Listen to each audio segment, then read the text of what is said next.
3 nécropoles, 3 histoires, 15 ans de travail pour faire valoir leur intérêt patrimonial.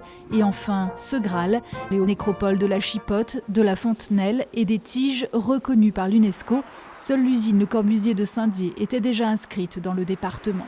L'UNESCO s'est intéressé au patrimoine de la Grande Guerre, et non pas par ses champs de bataille ou les traces que celui-ci a laissées, mais pour les humains, pour les gens qui sont morts et dont le traitement de la mort a été exemplaire, puisque la guerre de 14 sanctifie le traitement individuel de la mort de masse, et c'est ce qui fait qu'on a classé les nécropoles. Sur les hauteurs du Banssa, la Fontenelle, premier site de mémoire de Déodacie, 8 à 9 000 personnes par an empruntent ce sentier. La visibilité qu'apporte un classement augmente de 30 à 80% la fréquentation. Quand on prend le chemin qui monte à la nécropole, on voit la forme du terrain, on voit encore les tranchées, on voit encore les trous d'obus. Et c'est ça le côté important.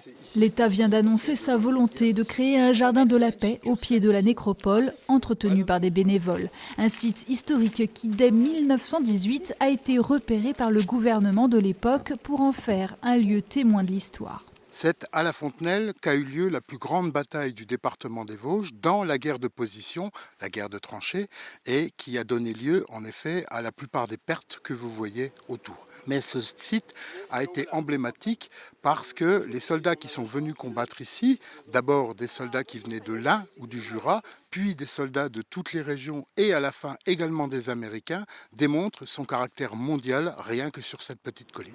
Moins ostentatoire, le site des Tiges à Saint-Dié, rattrapé par l'urbanisation, revêt d'autres particularités, celle par exemple de regrouper des soldats venus de 1066 communes françaises.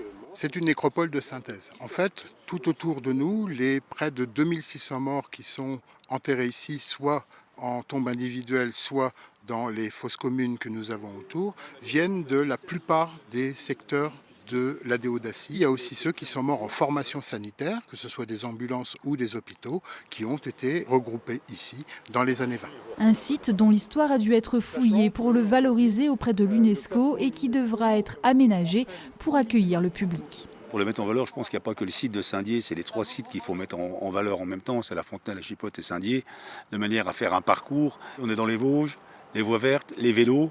Pourquoi pas prévoir l'été prochain un touriste vert qui viendrait voir ces nécropoles. Cette mise en lumière des lieux de mémoire est un projet transfrontalier franco-belge. 139 sites de la Première Guerre mondiale viennent d'être classés au patrimoine mondial.